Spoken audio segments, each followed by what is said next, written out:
in the early days of Etsy, and I'm reading everything about the company, and I'm even reading their policies because I am a lawyer and that's what lawyers do.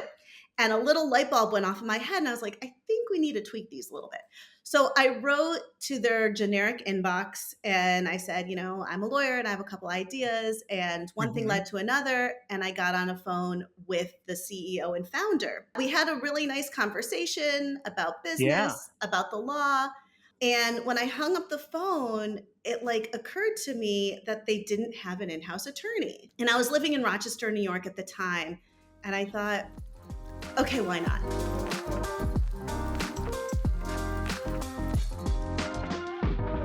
Where's the intersection in a career as a creative and as a lawyer?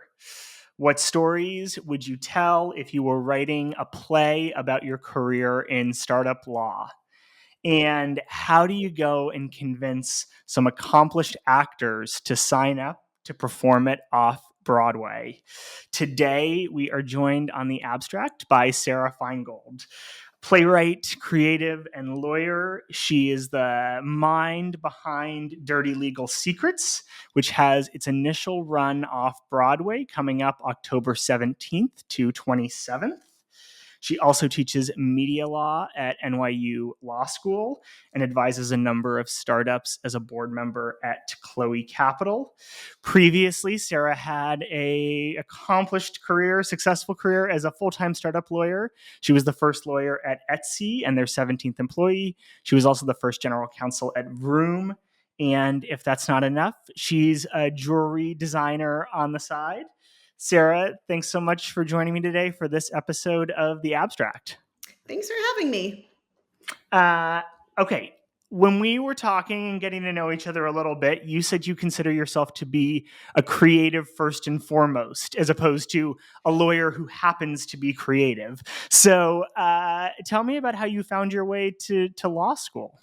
Sure. Great question. So I like to say I was born an artist. I've been always making things and then especially making a mess.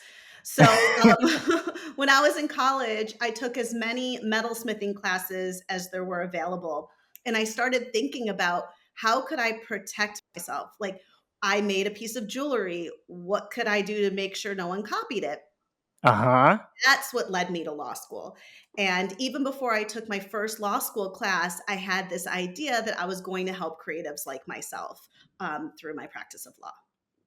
That's great. And tell us a little bit about how you joined Etsy, because I think it's a really great story and it's something that demonstrates the power of putting yourself out there. It's not a traditional, oh, look, here's a general counsel posting with 257 applicants and I'm going to compete.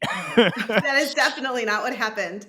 So as I mentioned, I'm a jeweler. I make jewelry. And after law school, I was working at a law firm and I was trying to figure out how to sell my jewelry on the side because I just keep making all this jewelry and I love it. And I discovered Etsy and I thought it was such a phenomenal business model, a phenomenal platform. It was really cool looking. And it was, in the early days of Etsy and I'm reading everything about the company. And I'm even reading their policies because I am a lawyer and that's what lawyers do. And a little light bulb went off in my head and I was like, I think we need to tweak these a little bit. So I wrote to their generic inbox and I said, I'm a lawyer and I have a couple ideas. And one thing led to another. And I got on a phone with the CEO and founder. And we had a really nice conversation about business, about the law.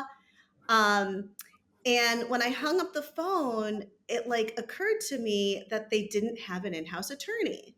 And I thought that I could add value. And I was living in Rochester, New York at the time. And I thought, okay, why not? Yeah. And I booked a plane ticket to New York City. And I called them back and I said, I'm going to come down for an interview. I want to be your first lawyer. I'll make things easier for you. And I did. And they hired me on the spot.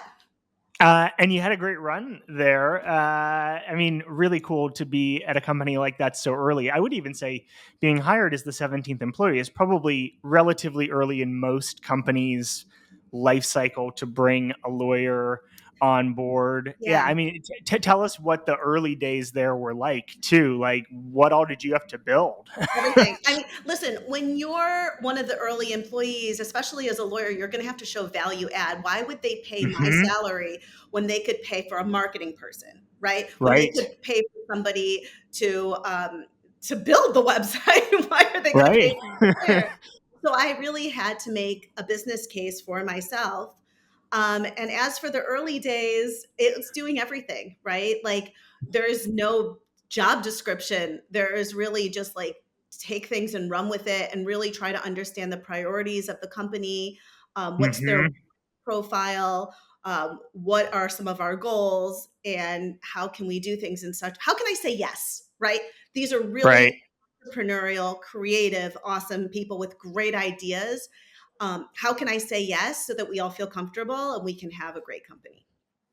Did you at the time have any idea that Etsy was going to take off the way that it would? I don't know. I don't know. But did Etsy have like blue chip VCs or so? Tell us what the early days there were like, and I would assume it must be pretty exciting to then watch the company sort of blossom in the eyes of consumers and investors and creatives who are selling their wares, like feeling like you're a part of something like that. Yeah. Yeah. I mean, like, listen, it went from people would be like, where do you work? Like, you work where? Like literally, I would go to places and turn my badge around because I didn't want people to know where I worked because then they would be like, either I love Etsy or I got a problem with you people, Right. or I want you to hire me Uh huh. as outside counsel or whatever. I felt like a guppy in a shark pond. Um, but I had high hopes for the company. I mean, listen, I took a giant career risk and moved to New York City with very little. Uh huh. And I put my whole life into Etsy for over 9 years. So I was hoping things would go well. Did I think that it would go as well as it's gone? I don't think so. Not in the early days when we were building something. When you're building something, you Yeah. just got to keep your head down and hope for the best. And it's just such a difficult road. Yeah, I'm really excited also to hear today about sort of your career after these more traditional full time GC roles. Maybe just to make sure we don't shortchange that chapter in your life, though. Can you tell us a little bit about being GC at Vroom and being again the first sort of legal leader there, and also maybe if there was a moment where you felt like, hey, I want to step back from doing this type of work full time, or if it was something that happened more organically for you. Great questions. So, after over 9 years at Etsy, the company was growing. We Hmm. like had a bigger legal team. Like we became more subject matter experts. Like Sure. when you're the only lawyer, you know everything and you're doing everything. But then as the legal team grows, you start to become a little more siloed. And I have a lot of energy. I don't know if you've noticed that about me in It comes general. through over It the comes through. microphone. Yeah, yeah. And so I started like having my little antennas out, like what else is going on? And a recruiter reached out to me and was like, "What do you think about this company, Vroom?" And it looked really interesting. I don't even own a car. I didn't own a car then, and I don't now. But I understand the pain points of trying to buy a used car because I've had to do that before. And so it Hmm. sounded like an interesting and complicated and exciting, and it was outside my comfort zone, and it scared me. And I thought, sure. So I joined Sure, why Vroom. not? Yeah, Yeah. I was their first lawyer and their general counsel for around 3 years. Um, and then I just started thinking more about myself as a whole human. And I Hmm. had a bunch of projects that were sort of like I was thinking about working on, and then I thought a recruiter reached out to me a couple months ago and said, like, "Are you happy with your portfolio career?" And I really like that term. And Yeah. I thought, I think I need a portfolio. I didn't know the term back then. So I started pushing some of my other goals and my other projects with more of a portfolio career. So I'm on a couple Hmm. boards. I teach at NYU Tandon School of Engineering. Hmm. And what else do I do? Oh, I consult a little bit and I wrote a play. Oh, Yeah. and I'm an artist. I still have some art out there in the world. When did you decide that you wanted to write a play? I mean, I think that's just so cool and so exciting that you're able to like literally sit down and put pen to paper. Well, I think it all started with the Me Too movement. When I started Huh. hearing all these people coming forward and telling their stories in such a vulnerable and brave way, and I started Hmm. thinking about how lawyers like us are privileged and voiceless. We cannot tell our stories. I cannot tell the cool things that happened to me at Etsy. And Hmm. I started talking with an amazing human being, Michael Weinberg. He works at NYU at the Engelberg Center, and we love theater. I go to theater all the time. Yeah. I love theater. And we started talking about theater, and we were like, how cool would it be if lawyers could just like get up on stage and tell our stories? But we can't because of Hmm. attorney-client privilege. Right. And then I started thinking like, "But what if I could? What if I put out a call for entries, a call for stories, and an anonymous Google form, and offered my phone number and offered my email address and said like, give me your stories, redact what you need to redact, and Uh-huh. we could hire actors to play lawyers and put it on as a play." And people have said to me, "Sarah, you wrote things down. This could be a book. This could be a series of articles. This could be a podcast. But Uh-huh. if you see my play, you're going to know why it is not any of those other things." Because when I had the idea to have the play, it became four-dimensional. Like, it is interactive. It Hmm. is fun. It is, it is a whole situation. Um, and so with Michael Weinberg and the Engelberg Center, in I think November 2019, we had our initial performance and we called it Legal Madness. And it was just like a bunch of monologues, bop, bop, bop, bop, bop. We hired a bunch of um, actors and it was great. It was sold Hmm. out. It was one of those like disgusting nights in New York City where it's raining and cold and like no one wants to go out, and somehow people were wrapped around the entire building like trying to get in to see the show. Amazing. It was amazing. And then when the pandemic hit, I Hmm. thought I should turn this into more of a play, less of a bunch of monologues and more of something that's a play. Um, Yeah. Over the pandemic, I took some playwriting classes. I read a bunch of books. I took a producing class, and very slowly, Dirty Legal Secrets started to take form as the way it is now. I mean, you raised such an interesting point about attorney-client privilege, right? I, I have a lot of folks on this podcast, a lot of GCs with amazing stories. Sometimes they can tell them, usually when they're like 3 to 5 to 7 years in the past, right? But you know that a lot of the very best ones are things they told me over dinner, but are not going to end up on this podcast. And Exactly. And listen, I was a general counsel for many years, and I've had many of those dinners where we were crying together and laughing together, and I'm like, ugh. And I've literally gone to my friends and be like, "Hey, remember that story? Can I have it?" And they'll be like, "No." uh-huh. I mean, there's a question in there, I guess, for me, which is how do you decide which stories to tell, right? Like you're Yeah. curating this. I mean, one, I'm sure you want to have some that are like slightly salacious and entertaining. But yeah, what was your process? How did you decide what stories you really wanted to include? That was really hard. And there were some people who I unfortunately had to say, like, "Hey, I couldn't include your story." Some themes Hmm. emerged, and if a theme emerged, I really wanted to dive into it.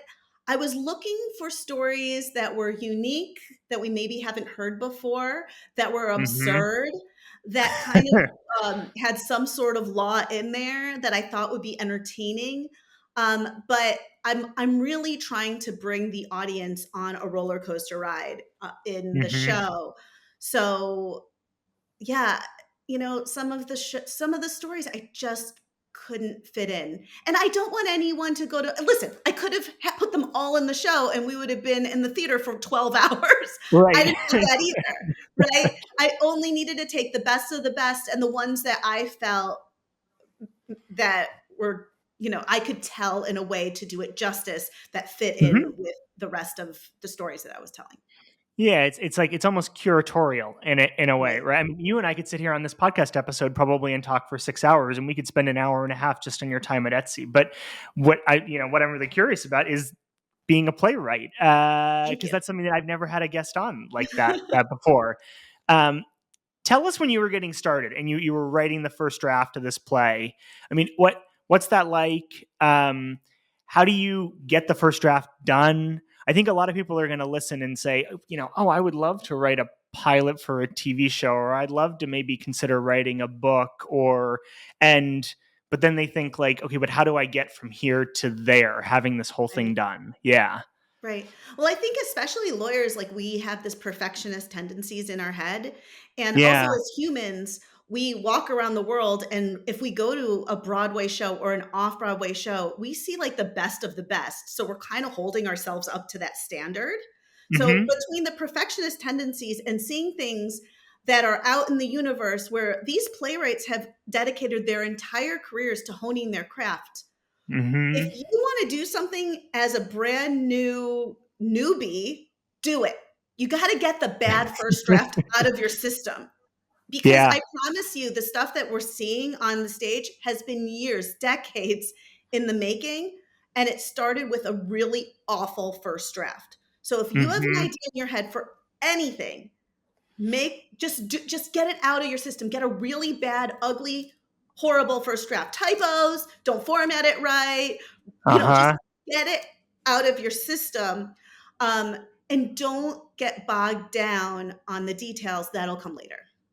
Yeah, I mean, an example, maybe you've seen it. I recently watched this series, Presumed Innocent, on Apple TV, which is really good. And it was based on a book written by a lawyer, Scott Turow. And I have to imagine, like, I'm sure that was not his first draft. That was not his first book. The first book that he wrote, or the first draft of the first book he wrote, I'm sure was nothing like the sort of quality with all the twists and turns. Um, It Talk to us a can't. little. Yeah, It it can't. can't be right. Listen. The first time you, and I hate using sports analogies because I don't know anything about sports, but like the first time you like got on a bike, you fell over, right? The first time you try to Yeah. shoot a basketball, it wouldn't go in. Like you have to like practice. Um, and the first time you wrote a brief, it wasn't good. Like I don't know, whatever analogy you want Yeah. to use. The first time your child like stands up and waddles, they fall. Hmm. So you have to give yourself some grace that if you want to do something that you haven't done before, that's something that's difficult, do it poorly Yeah. and get better at it. I promise you, I've been my script, I'm making changes all the time. People say like, what draft are you on? I do not know. I have lost count. It has gone through so many iterations, and every time I put it on the stage, every time I have an actor read it, I learn Hmm. something about it. I say, "Oh, that word is terrible." I chuck an entire story. Like it's constantly a work in progress.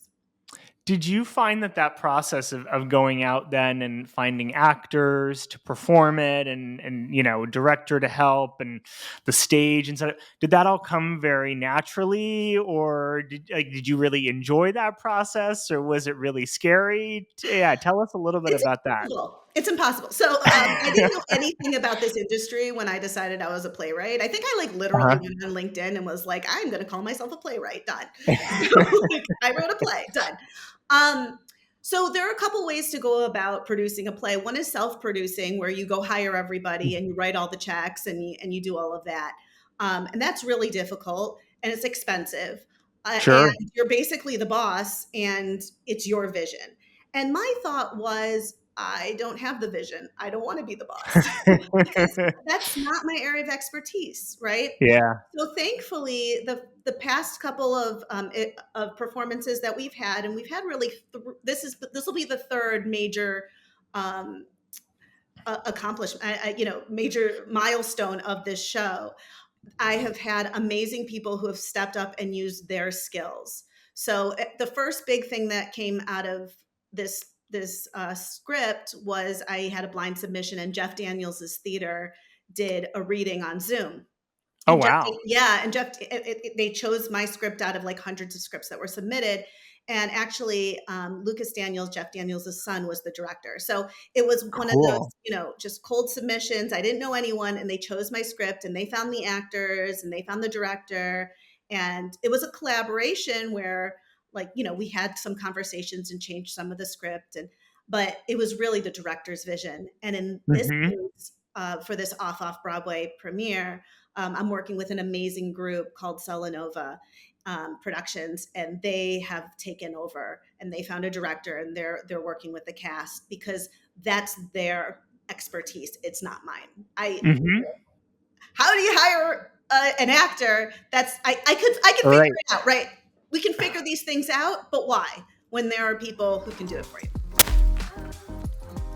The Abstract is brought to you by SpotDraft, an end-to-end contract lifecycle management system that helps high-performing legal teams become 10 times more efficient. If you spend hours every week drafting and reviewing contracts, worrying about being blindsided by renewals, or if you just want to streamline your contracting processes, SpotDraft is the right solution for you. From creating and managing templates and workflows, to tracking approvals, e-signing, and reporting via an AI-powered repository, SpotDraft helps you in every stage of your contracting. And because it should work where you work, it integrates with all the tools your business already uses. SpotDraft is the key that unlocks the potential of your legal team. Make your contracting easier today at spotdraft.com. Yeah. As you were talking about that, something that came to mind, or a question, I've had a number of folks who were GCs and now have become founders or started businesses. This is very similar in a lot of ways to doing that. Maybe an observation that I'd be curious for your response to is, I think if you're going to do that, one of the things that makes people, particularly people who've served as like advisors or general counsels, uncomfortable is they now have to go out and almost like promote for themselves, or right, it's like it's their baby that they're bringing to market or bringing to the stage, and they have to go out and sort of say like, look, I've created this great thing, come and take a look at it, right? Was that process natural for you, or has it taken what's that been like? The process of getting rejected time and time again. Exactly. Yes. Yeah, Yeah. That's the flip side of it, right? Which that's it. salespeople get very good at, but You have to exercise your rejection muscle if you want to get yeah. anywhere entrepreneurial. Um, listen, I could have just written a play and thought it was great and put it in my computer folder or whatever it is, Right. and that's it. But no one would be able to see it. I have been rejected dozens and dozens and dozens of times. Um, and that just goes with trying things that are super hard. And if you're Mm-hmm. going to be an entrepreneur, a business person, if you have these dreams, you have to put yourself out there, and it sometimes stinks. Yeah. I literally got rejected today, and I'm going to write them back and say, great, thanks for the rejection. Come to my show. It's Right. it's next month. If people want to come and see it, Please. tell us where is it running? I said a little bit of the intro. We'll put stuff in the show notes too, but Yes. tell people how they can come and watch and support you. Oh my gosh, please come to my show. So it's in New York City. It's October 17th through the 27th. We are having 11 performances. There's some matinees, there's some ones at night. So there's all sorts of options. You can go to dirtylegal.com, dirtylegal.com, and you can get on my mailing list, or you can see how to get tickets right from the website right there. It's at a really cool, intimate speakeasy theater bar kind of place Cool. on 52nd Street. It's so cool.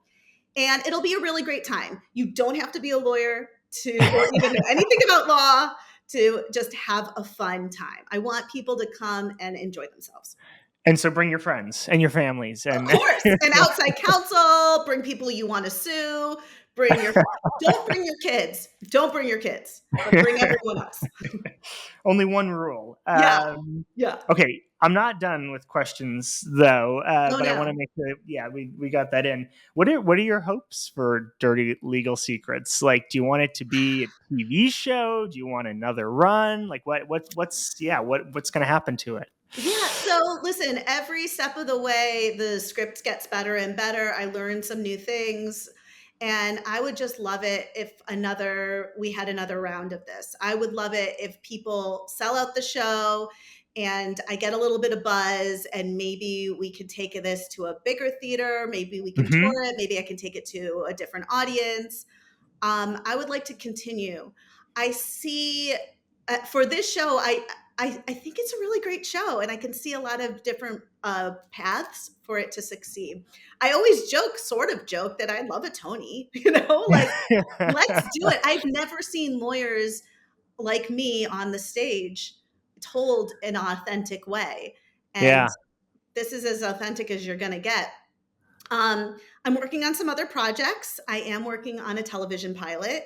And Hmm. so that's in the works as well. And then I've also been thinking about other ways to tell lawyer stories. Dirty Legal Secrets is it's called based on true startups, and this is about startups. But I was also thinking that maybe the next iteration might look at a different type of lawyer story. Hmm. For Yeah. example, matrimonial law or immigration law. I still haven't figured it out quite yet, but I want to. This could be a franchise, I guess. But I want to start with the startup law because that's my that's my area of expertise, and then I'll see what's next. Yeah, I would love to see something like this as a TV show. I used to Yeah, joke. I mean, I used to do like public policy for tech companies, and I loved Silicon Valley, which I thought was incredibly accurate. And I also loved Veep, which I spent a little bit of time in DC. I thought was very accurate. And I used to describe my day to day as some mesh smash mix up between Silicon Valley and Veep. You're the writer. HBO should bring you on. no, listen, I feel like if you want something, you need to ask for it very specifically. And I'm literally working on a pilot right now. It is awesome. It is sort of like the play, but not like the play at all. So if Uh any huh. of your listeners have connections to HBO or Netflix or whatever, or Hulu, find me and I would love Yeah, to send you the pilot and let's get her done. Let's get her I done. love Dirty it. Legal Secrets, the television show, is in the works and it is really cool. That's great. Okay, I'm curious at a slightly more macro level, um, how you kept this sort of like creative spirit alive while you were practicing full time, and how maybe if you have advice for others on how they can too, because I'm sure that wasn't Yeah. always easy. It's not. I mean, listen, I had a very, very difficult job, and it was all Mhm. encompassing. And yeah, I have a family. I have a child. Like, balancing anything is literally Sure. impossible. So the only thing that you can do is to prioritize. And if something is really important to you, what I suggest doing is put it in your calendar and do it. So Uh if huh. you have a creative goal in mind, then set the time aside, prioritize it, and do it because you're never going to find the time unless you commit to the time. So, Yeah. some people cook, some people go to the gym, some people cry every day. I don't know, whatever, go to bars, have friends. But, I would set things aside and be like, this is the time I'm working on this thing because this is important to me. And oh my God, things take way longer than you ever want them to take all the time. Hmm. So, yeah, be kind to yourself. Progress, yeah. I mean, Yeah. one step at a time is not a mark of failure. I hope not many people are scheduling crying time into their I calendars. If mean, that's the listen, case, sometimes you gotta do what you gotta do. maybe it's time for a new job or a new Mhm. boss. Do you see any overlap? We're talking about this portfolio career idea. Do you see overlap between the sort of work you do as a playwright and that as a professor at NYU? And I'd said law school. I was wrong. I guess it's Oh, the engineering school. yeah. Yeah, I mean, I almost think of being a professor sometimes. It's like you're performing in a sense. Yeah. Yeah, it's interesting because like I am an extroverted person. I put myself out there. I'm not very shy. I just will go up to people and ask for things. Um, and people just assume I'm starring in my own play because of my personality. I am not. That is a whole other level of skill that I do not have. But I do a lot of public speaking. I used to speak all the time. And Hmm. public speaking and teaching, that kind of goes together. And so that's the way I see it for NYU. And I'm in my third year teaching media law to Tandon graduate students. And they're phenomenal. And they are like our future. And they're my future boss. They're all our future bosses. So that's sort of where the overlap is law and I guess talking about law. Yeah, maybe they'll run HBO someday. I mean, media law. You never know. Hey, they should, yes, and then they'll make sure that my television show gets greenlit. Awesome. I I'll tell think them. I think one of the cool things about having this sort of portfolio career is that you don't fit into any clear professional category, which means you have a lot of flexibility. And yeah, I want to focus on this right now. Or I really want to but there's also a ambiguity that comes to that. And I think that a lot of people struggle with not having like a very clear professional identity at a given moment in time. Do you think it's just a function of like your personality that makes you comfortable with that ambiguity, or is it something you get better at over time? Yeah. Listen, this isn't for everybody. Like Right. it's definitely a little bit outside the box. And if you go to law school, you're probably a little bit risk averse, and this might feel really uncomfortable to you. But Right. for me personally, this feels right in this moment. Will I someday get a full-time job? Maybe. Right. I, it could happen. But right now, this feels right. What are you most excited about working on next? I'm still working on the play, so we're So- in rehearsals right now, and they're doing just such a great job. The production team, the director, the actors, they're bringing my words to life, and it is not an easy script to bring to life. So that's what I'm excited for. I don't want to give away too many of my other secrets, but I'm very excited about that. Cool. I've got a few fun questions for you now that I like to ask our guests as we start to wrap up. The Okay. first is your favorite part of your day to day. My favorite part of my day to day. Well, I like taking my child to school. That's really fun. Good. We Yeah. take the subway together. We do Wordle on the subway. We have a good time. That's great. Yeah. Maybe not something you have to focus on as much today, but do you have a professional pet peeve of any kind? Oh my gosh, I have so many. I have so many. I think the number one professional pet peeve I have, I'm like, the sun is like weird in my face right now. I really dislike it when people tell me they're going to do something and then they don't do it. Like Yeah. they say to me, "I will get this done by the end of the day at this time," or whatever it is. And I'll say to somebody like, "When can you have this done?" And what's reasonable for you? Like I'm not Hmm. going to give like a fake deadline. And I just trust it's going to get done, and then it's not done. Yeah. That's oh, I I want to be able to trust people when they say they're going to do something, they're going to do it. I think that's very common amongst all sorts of execs Yeah. and the people who rise up and work well with them are the people who get things done oftentimes. It Right. doesn't even have to always be the most important things to begin with. Just getting things done means you're going to get bigger, better, more interesting work and projects, I think, in the future. Right. Um, okay. I'm sure you'll have a good answer to this one. I'm a big reader and I like to read when I travel. Do you have any book recommendations for our audience? They could be legal related, they could be not legal related, they could be something you read this summer. Yeah, let us know. Okay. This is what I want from your readers. Go to the theater, a theater near you, go see a show. If you can't see a show, read plays. They're wonderful. I don't think people read enough plays. One, if you go to like a regular bookstore, there probably aren't that many unless it's Shakespeare, but there are Uh huh. so many amazing plays out there. And you can if you're going to be sitting in the audience and see an hour and a half play, you can probably read the play in an hour. And it's Right. quick and it's dialogue and it's so awesome. So I have some suggestions. Susan Laurie Parks is amazing. Sarah Rule, I love her. Lucas Nath, Paula Vogel. They all they're all alive. They have plays and read plays. They're wonderful. And can people find these just online as PDFs or yeah, how do you? I don't know. I think I just go to the library and you can Oh, check great. them out of the library. That's where I usually get my stuff, but you can go look around and find them. And they're super skinny because they're short and you can read them really fast. Easy to So carry on an airplane. so easy. Oh my God, they're so easy to carry on an airplane. I've left them on airplanes like several times, but I'm like, okay, somebody just got to read an amazing play. I'm like giving a gift to the world. I love that. That's a great answer. Read plays and see plays. Like seriously, if you can't see my play, I totally understand.